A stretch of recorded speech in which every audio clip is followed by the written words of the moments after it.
సభాయ నమః. ఇక్కడికి విచ్చేసినటువంటి ఈశ్వరాంశ సంభూతులైనటువంటి పెద్దలందరికీ, మాతృస్వరూపులైనటువంటి మా శ్రీశక్తికి అందరికీ కూడా నా నమస్కారాలు తెలియజేస్తున్నాను. నా పేరు అమృతమేనండి. మా వారు వేద పండితులు. ముఖ్యంగా భారతీయ వంటికి తన భర్త గురించి చెప్పుకోవడం గర్వకారణం కదా. మా భర్త వేద పండితులు, వేదాధ్యయనం చేశారు, క్రమపాఠి. వారు సుబ్బారెడ్డి గుడిలో వేద పండితులుగా పనిచేస్తున్నారు. నేను మాది ఇక్కడ ఒక చిన్న విషయం ముందుగా నేను నా గురించి ప్రస్తావిస్తూ విషయంలోకి వెళ్ళడానికి ప్రయత్నిస్తానండి. అది ఎందుకో కూడా నేను వివరిస్తూనే చెప్తాను. మా వారు వేద పండితులు, మాది బాల్య వివాహం. బాల్య వివాహమైన హిందూ సంస్కృతిలో స్త్రీకి ఎంత ఉన్నత స్థానం ఉంది, ఈ రోజున అది ఏ విధంగా వెళుతుంది, దానికి ఇలాంటి పెద్దవాళ్ళు ఎంత కృషి చేశారని చెప్పడానికి మాత్రమే చిన్న ఉదాహరణ చెప్తూ నేను విషయంలోకి వెళ్ళాను.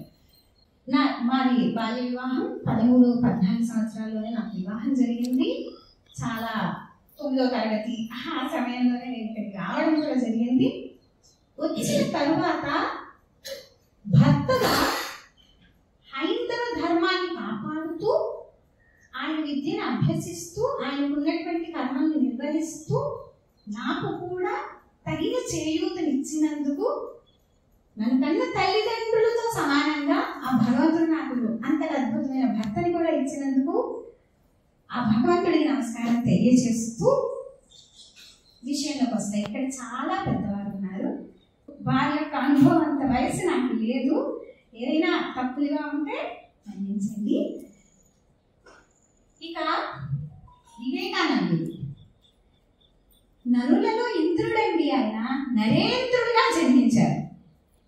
నరేంద్రుడిగా తన బాల్యాన్ని మొదలుపెట్టి నరులలో నేనే ఇంద్రుణ్ణి అనేటువంటి నామకరణం చేసుకుని ఈ భూమి మీదకి వెలిసినటువంటి ఒక మహనీయుడుగా కేవలం 39 సంవత్సరాల వయసులో, కేవలం 39 సంవత్సరాల వయసులో మాత్రమే. అంటే ఇది ఎందుకు నేను ప్రత్యేకంగా నొక్కి వక్కాడించి చెప్తున్నానంటే, 39 సంవత్సరాలు ఈ రోజులో అది ఒక యవ్వనంగానే పరిగణింపబడుతున్నాం. ఇంకా కూడా దాని జ్ఞానానికి ఇంకా వయసు ఉందిలే, ఇంకా జ్ఞానం సంపాదించుకోవడానికి చాలా వయసు ఉంది, ఇంకా మనకి తల నెరవలేదే అనుకుంటున్నటువంటి వయస్సు మాత్రమే వారు జీవనం ఈ భూమి మీద చేశారు. కానీ 162 సంవత్సరాలు అయిపోయినా ఆయన గురించి మనందరం అద్భుతంగా ఈనాడు ఇంత ఉత్సవాలుగా చేసుకుంటున్నాం. అంటే ఎందుకు చేసుకుంటున్నాం? ఒక వ్యక్తిని పూజ చేస్తున్నామా మనం? ఒక వ్యక్తిని పూజ చేస్తున్నామా మనం? ఈ రోజున సగర్వంగా మన తరం, మా తరం, మీ అడుగుజాడల్లో ఉన్న మా తరం కూడా సగర్వంగా చెప్పుకుంటూ జై శ్రీరామ్ నినాదం చేశాం చాలా కొంతకాలం క్రితమే కదండి. ఎందుకు చేస్తున్నామండి?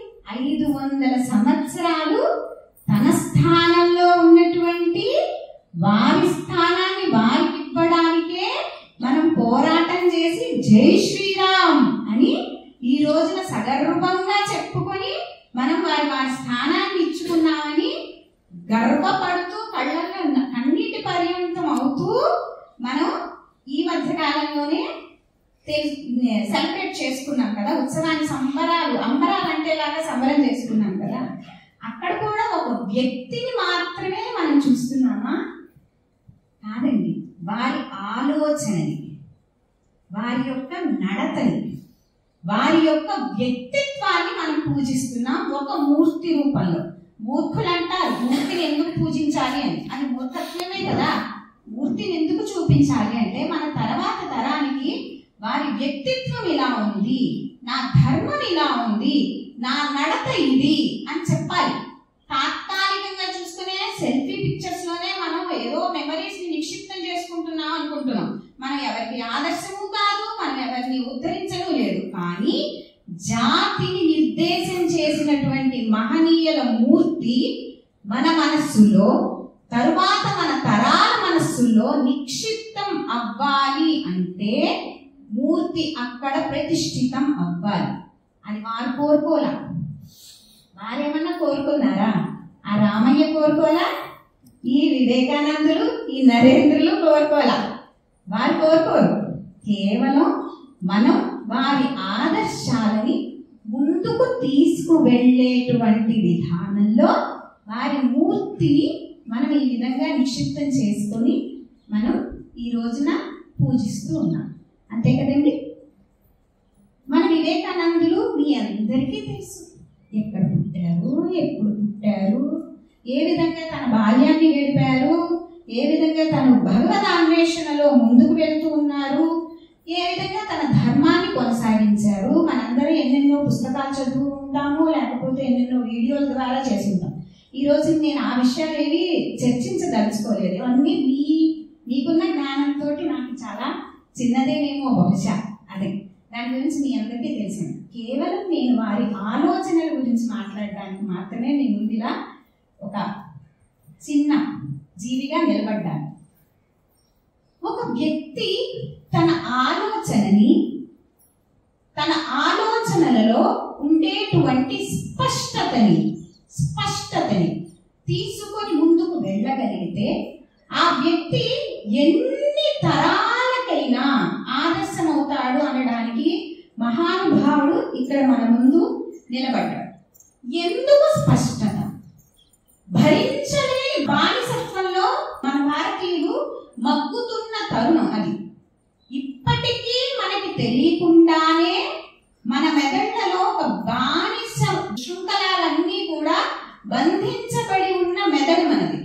ఇప్పటికీ కూడా మనం మన యొక్క ఘనతని పక్కవాళ్ళు చెబితే తప్ప మనకి మనమే అద్భుతమైన వాళ్ళం, మన జన్మే చాలా ఉన్నతమైనది అని మనకి మనం నమ్మలేని దుస్థితిలో బ్రతుకుతున్న తరుణంలో పరాయి గడ్డ మీదకి వెళ్ళి ఇది నేను, ఇది నా దేశం, ఇది నా ధర్మం, ఇది నా సంస్కృతి అని నొక్కి బక్కాడించి వారందరినీ కూడా తనకి భక్తగణంగా మలుచుకున్నటువంటి ఒక గంభీరమైనటువంటి వ్యక్తిత్వాన్ని కలిగినటువంటి ఆ నరులలో ఇంద్రుడి గురించి మనం ఇంకేం చెప్పగలుగుతాం?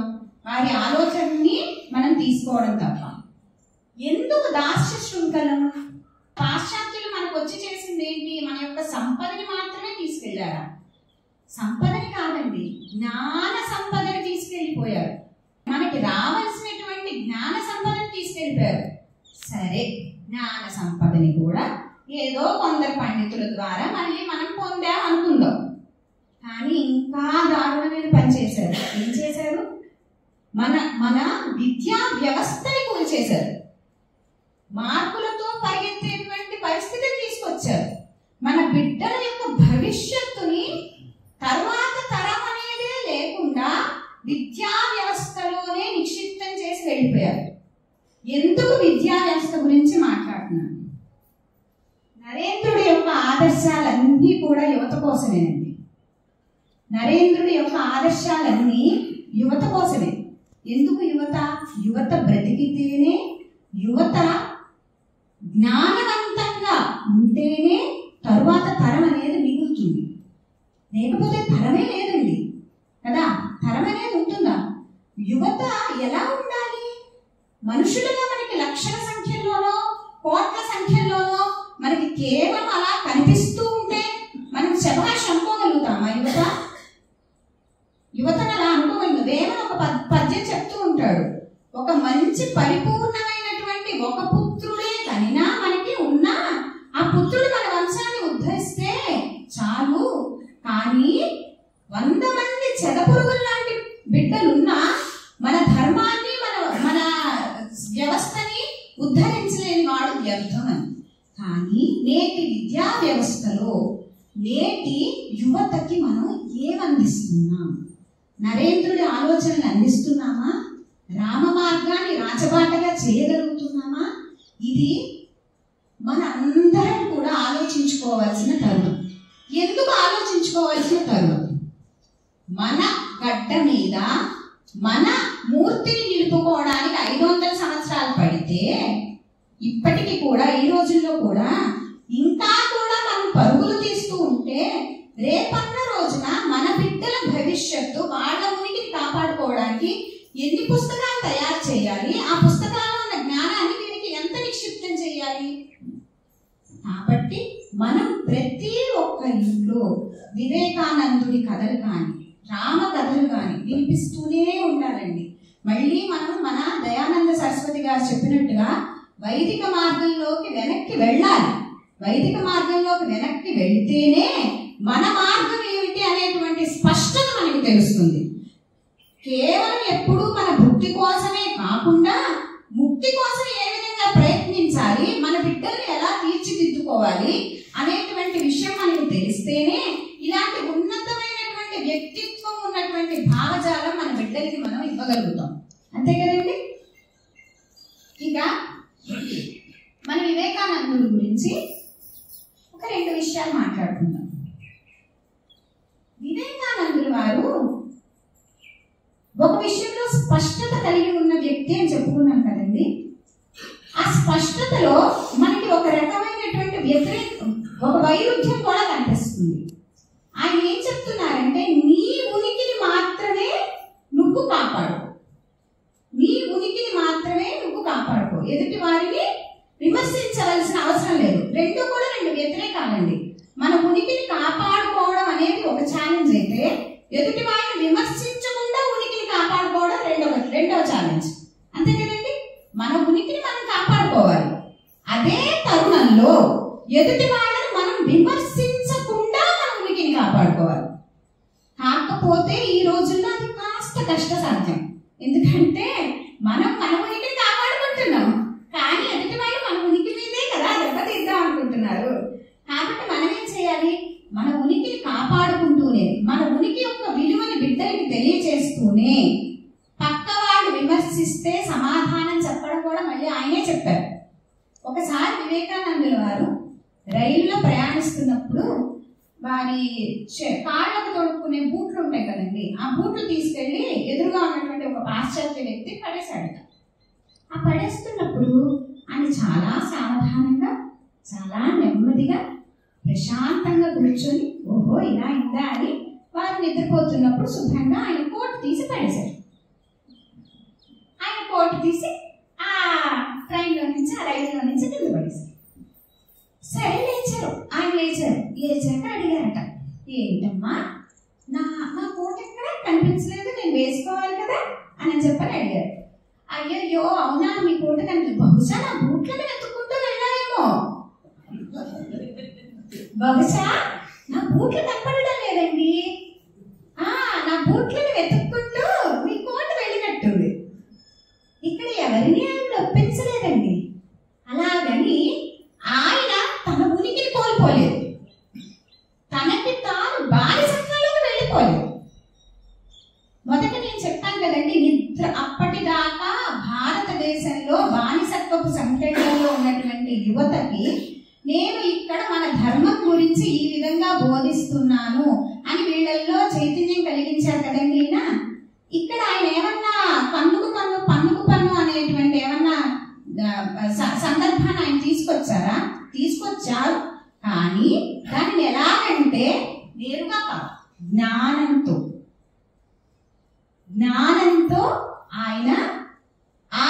ఆయన చేయవలసిన పనిని చాలా అద్భుతంగా చేసి చూపించాడు. ఆ పాశ్చాత్యుడు అవాక్కయ్యి కూర్చున్నాడు.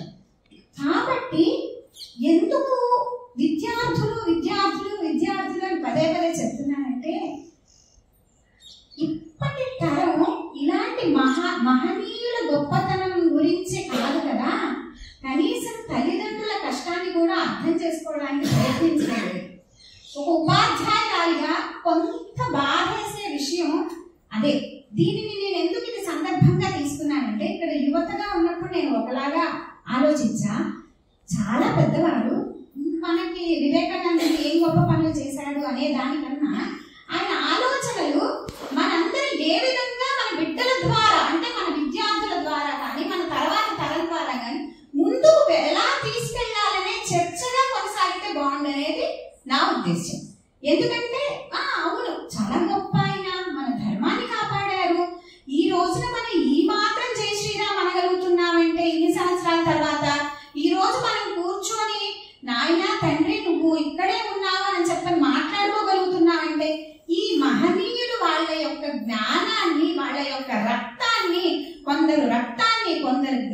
జ్ఞానాన్ని, కొందరు మేధస్సుని, కొందరు జీవితాన్ని అర్పించకపోతే మనం ఎక్కడున్నామండి?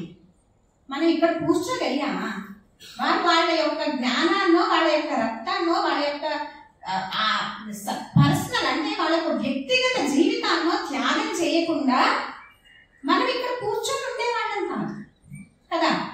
కానీ నిజమే, ఇవన్నీ మన వరకు అందుతుంది.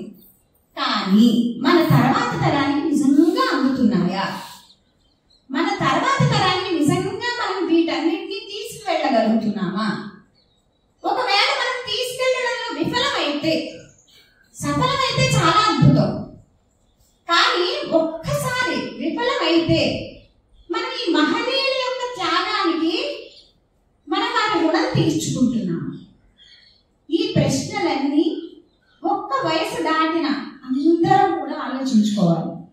చాలా గొప్ప వ్యక్తులు, చాలా మహనీయులు, చాలా అద్భుతమైనటువంటి సేవలు చేశారు.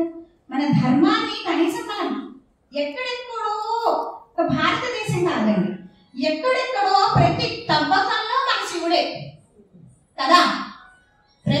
ఎవరో నిరూపించాల్సిన అవసరం లేదు, ఎవరికో చూపించుకోవాల్సిన అవసరం లేదు. మనం ప్రతి చోట ఒక నదిలో శివుడే ఉన్నాడు, ఎక్కడో తగ్గితే తవ్వకాల్లో శివుడే వస్తున్నాడు, ఏదో హాస్పిటల్ వెళ్దామంటే శివుడే ఉంటున్నాడు అందులో. మనం మన ధర్మం గురించి ప్రత్యేకంగా ఏదో చూపించుకోవాలని అనుకోకల్లా, ఆ శిలా ఫలకాలు మన ధర్మమే వాటిని నడిపిస్తుంది.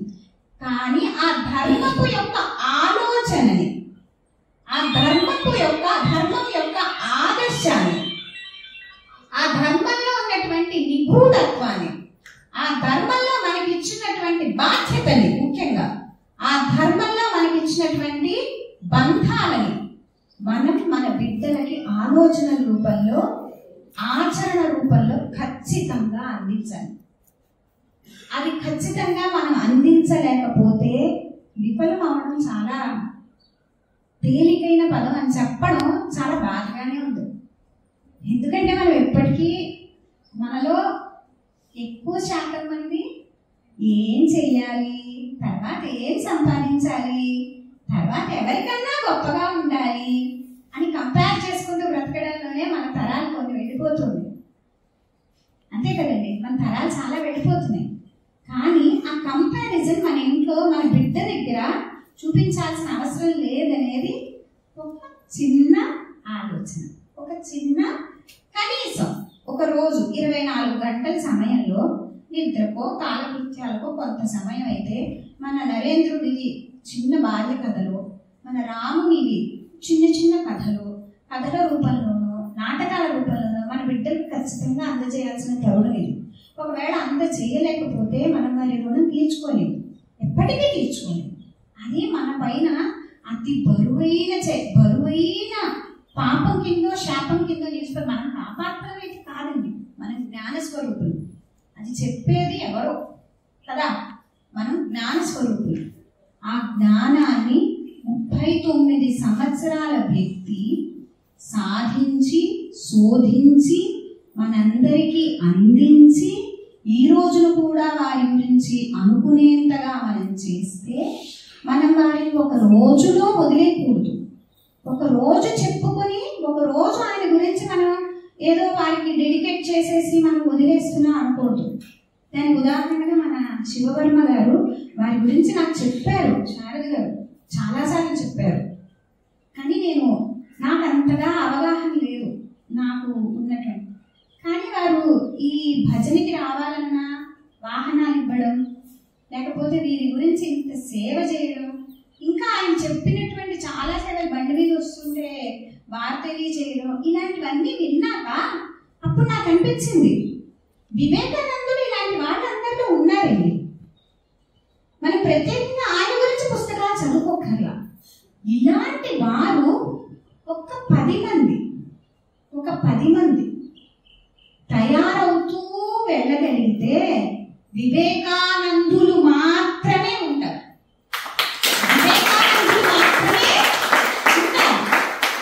వివేకం ఉంది, ఆనందము ఉంది. వివేకము ఆయనలోనే ఉంది, ఆనందం ఆయనలోనే ఉంది. ఇప్పుడు మనం బోలెడంత సంపాదిస్తామా, ఆనందం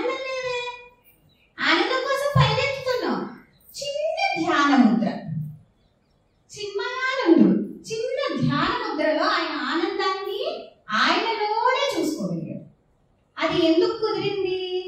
ఆయనలో వివేకం ఉంది. ఆయనలో వివేకం ఉంది. ఆ వివేకంతో ఆలోచిస్తే ఆనంద స్వరూపులం మనమే. ఏ రోజున బాధ అనిపించదు, దేనికోసం పోరాటం అనిపించదు, కేవలం ధర్మం కోసం పోరాటం అనిపిస్తుంది. ఇంకొకటి, మనల్ని మనం నమ్మడం తెలుస్తుంది. అది ఎలాగా? భక్తగా వెళ్ళారు, అంత దూరం వెళ్ళారు, దేశం కాని దేశంలో వెళ్ళారు, మిగిలిన వాళ్ళందరూ కాగితాలు పట్టుకున్నారు, కళాలు పట్టుకున్నారు, ఇంకేదో పట్టుకున్నారు. మన ఆనందమూర్తి ఏమీ పట్టుకోలే. ఆయనకి తెలిసినటువంటి ధర్మాన్ని, ఆయన నమ్మినటువంటి హైందవాన్ని, ఆయన నమ్మినటువంటి సిద్ధాంతాన్ని అనర్గళంగా, అద్భుతంగా కేవలం చెప్పారు. ఇక్కడ ఏదో స్పీచ్ ఇచ్చారనో లేకపోతే ఇంకొకటనో అనే పెద్ద పెద్ద పదాలు కూడా ఆయన వైపు నుంచి ఆలోచిస్తే అవసరం లేదు. ఎందుకంటే ఆయన ఆ ఆలోచనే లేని వ్యక్తి.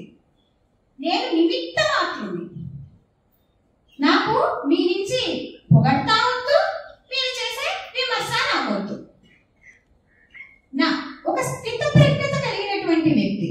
నాకు మీరు చేసేటువంటి పొగడతా వద్దు, మీరు నన్ను గొప్ప గొప్ప అనేటువంటి బిరుదులు నాకొద్దు. ఆ బిరుదుల మీద నాకు వ్యామోహం లేదు. సరే, ఏదో పొరపాటు చేశాను, కాసేపు అనుకుందాం, తప్పుగా మాట్లాడాను అనుకుందాం. నాకు మీ యొక్క తెగట అవసరం లేదు, సరి చేసుకోవడానికి నేను సిద్ధంగా ఉన్నాను. సిద్ధంగా లేనివాడు భయపడాలి, సిద్ధంగా ఉన్నవాడు భయపడాల్సిన అవసరం లేదు కదా. అందుకనే ఆయన చెప్తారు, వీలైతే బాగా కుదిరితే పరిగెత్తయ్యా, పరిగెత్తి ఏదో ఒకటి సాధించు. నువ్వు పరిగెత్తలేవా? నువ్వు పరిగెత్తలేకపోతున్నావు, నడుము కాసేపు, నడిచేవన్నీ చేయడానికి ప్రయత్నించు. నీలో నువ్వే ఎప్పుడు పోరాడుతూ ఉంటాయి. ఇక్కడ ఆయన ఒక విషయాన్ని నిర్లిప్తంగా, నిగూఢంగా మన జనులందరికీ ఆయన ఇచ్చిన సందేశం ఒకటి ఉందండి. మనం సంఘర్షణ పడుతుంది పరాయి ధర్మాల గురించో, పరాయి నమ్ముతున్నటువంటి వ్యక్తుల గురించో. ఆ సిద్ధాంతాన్ని మనం చిన్నతనం నుంచి వయస్సు మీరి బాగా పండు ముదసలి వరకు కూడా మనం దాన్ని అప్లై చేయొచ్చు. ఎందుకంటే మహానుభావులు ఒక మాట చెప్పారంటే దానికి కేవలం ఒక కోణాన్ని మాత్రమే మనం ఆలోచించకూడదు. ఆయన ఒక మాట చెప్పారు కదా, వీలైతే పరిగెత్తు, లేకపోతే నడు, అది చేతకపోతే పాఠమయ్యా బాబు. అది కుదరదా? నీ మెదడు పనిచేస్తోందా? నీ మెదడు పనిచేస్తూ ఉంటే ఆ పనిచేస్తున్న అంతసేపు కూడా కేవలం ఆ బెడ్ మీద ఉన్నప్పుడైనా నీ జ్ఞానాన్ని ఏదో ఒక విధంగా ఉపయోగించు కదండి. ఇదే కదా ఆయన చెప్పింది. దీన్ని మనం అయ్యో ఆయన ఏదో సన్యాసము, కండువాలు కట్టేసుకున్నారు, కాషాయం ధరించారు, వెళ్ళిపోయి ఎక్కడికో చెప్పగలిగారు. నాకేం కుదురుతుంది గృహస్థాశ్రమంలో, నాకేం కుదురుతుంది గృహస్థ ధర్మాన్ని పాటిస్తూ చేయడం, నాకు నా బాధ్యతల జంజాటం ఎంతుంది, నా బిడ్డల్ని ఎంత చూసుకోవాలి, వాళ్ళకి ఎంత పోషించాలి, తర్వాత నా కట్టుకున్న భర్తకి ఎంత ఇవ్వాలి, భార్యకి ఎంత ఇవ్వాలి, ఇవన్నీ మనలో ఉన్నటువంటి ఆలోచనలు. ఆయన చెప్పిన ఒక్క సిద్ధాంతాన్ని మనం మన దైనందిక జీవితాల్లో కూడా ఆపాదించుకుంటూ వెళ్ళొచ్చు. నీకు చేతనైతే 4 సభలకు వెళ్ళు, 400 సభలకు వెళ్ళు, నీ ధర్మం గురించి మాట్లాడు. చేత కాలేదు, పరిగెత్తలేకపోయావు, ఇంత చెయ్యలేవు, బాధ్యతల జంజాటం, ఇది కూడా మన ధర్మంలో భాగమే. మనం నమ్మినటువంటి దీని అన్నిటికీ కూడా మనం కట్టుబడి ఉండాలి. 400 వెళ్ళలేకపోతున్నావా, 40కి వెళ్ళు. 40కి వెళ్ళలేకపోయావు, మళ్ళీ బాధ్యతలు ఉన్నాయి, అక్కడ కూడా కుదరదు. 4కి వెళ్ళు, 4కి వెళ్ళిపోయావు, నువ్వు గుమ్మం దాటే అవకాశం లేదు, గుమ్మాన్నే గుడిగా మార్చి. అంతే కదండి. మనం ఏమన్నా ఫలానా ప్రార్థనా మందిరానికి వెళ్తేనే మన దేవుడు మనకేమి ఇచ్చేవి కదా ఆశీర్వచనం. మనం కళ్ళు మూసుకొని ఆరాధిస్తే మన గుండె అనేటువంటి గుడిలో ఉన్నాడని మనం దాన్ని నమ్ముతాం కదా. అటువంటప్పుడు ఇక్కడే ఉండి సాధించు. ఇటువంటి ఆలోచనల్ని మన బిడ్డల్లో పురిగొల్పాలి. మనం నాన్న, నువ్వు ఇన్ని రోజులు వెళ్ళలేకపోతున్నావా, ఈ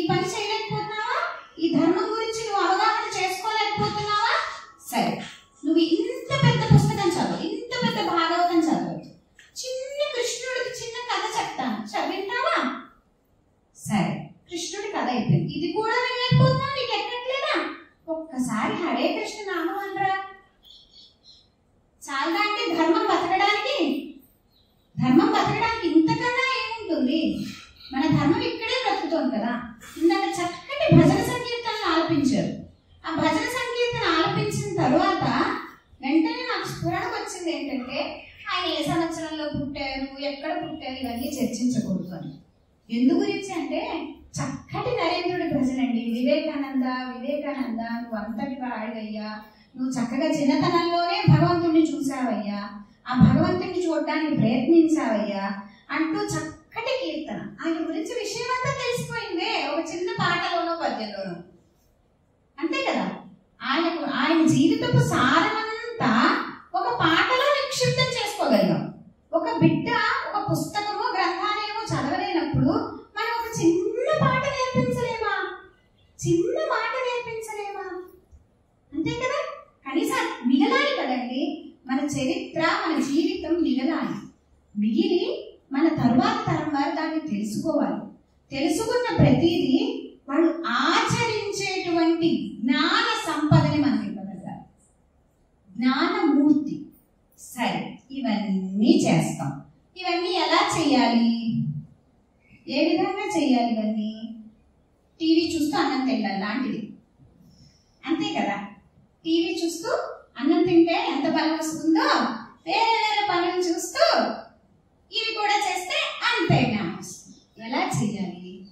ఈ విధమైనటువంటి చిన్ముద్రలో కూర్చొని నువ్వు చేసే పని 10 నిమిషాలైనా ఏకాగ్రతగా కూర్చొని చెయ్యగలగాలి. తిష్ట కుదిరితే నిష్ట కుదురుతుంది.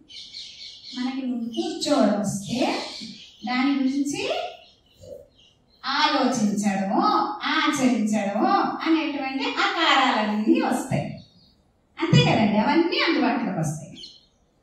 మళ్ళీ విద్యార్థుల దగ్గరికి వస్తున్నాను నేను, ఎందుకంటే టీచర్గా చేస్తున్నాను కదా, చూస్తున్నాను. ఏమీ అనుకోవద్దు పెద్దలు ఎవరు.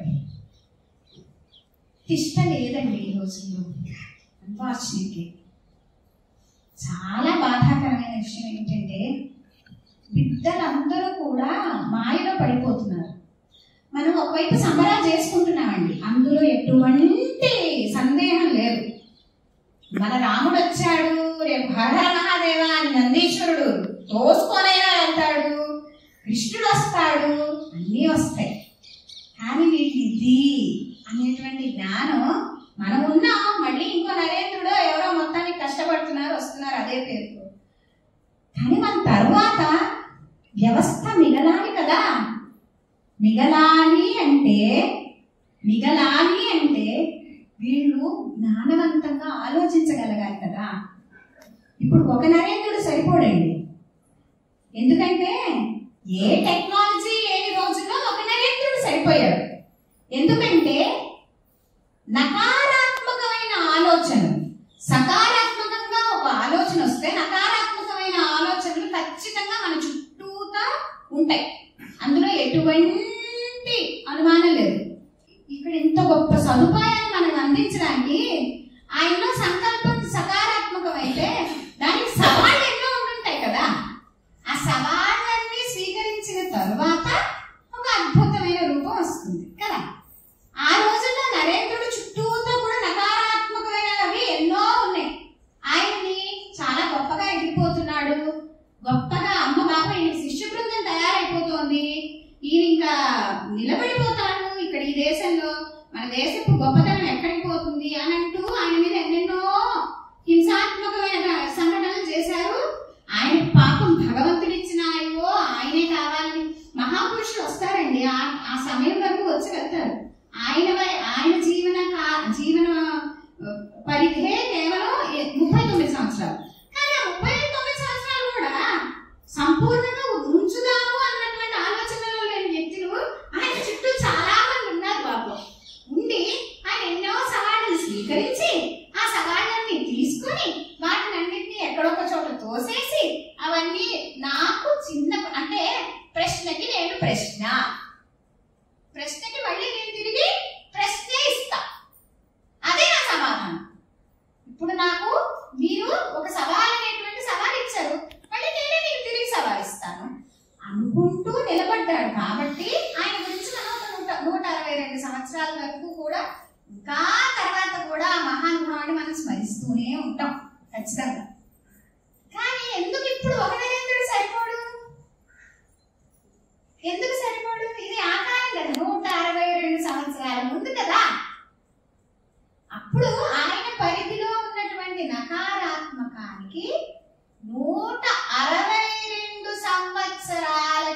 సరిపడా నకారాత్మకం ఈ రోజున ఎక్కువైంది. ఈ రోజున ఒక మంచి ప్రయాణం చేసేటువంటి సమయంలో ఇదివరకు నుంచి మనకి ఒక నానుడు ఉంది, మంచి నీ ఇంటి గుమ్మల నుంచి బయటకు వెళ్ళేట లోపు చెడు మొత్తం ఊరంతా షికారు చేసేసి వచ్చేస్తుంది. బాబు ఈ మంచి ఎక్కడో ఉంటుంది, దానికి కొంచెం నెమ్మదితనం ఎక్కువ. కానీ ఈ రోజుల్లో చెడు స్వైర విహారం చేస్తుంది.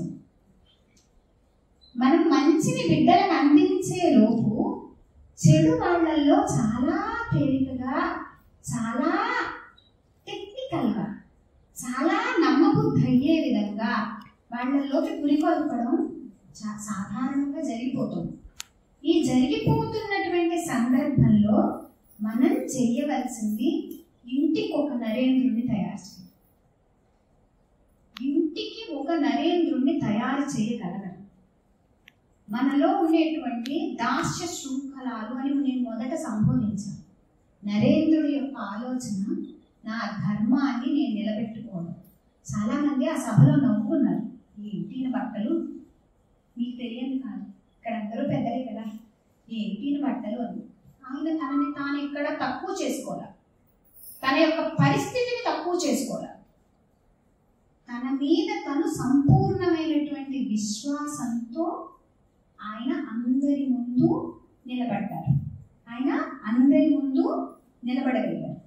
అటువంటి ఆత్మన్యూనత లేని ఒక తరాన్ని ఇంత నిలబెట్టగలగాలి, తయారు చేయగలగాలి. ఇందులో ఇక్కడ ఉన్నటువంటి వారు ఎవ్వరూ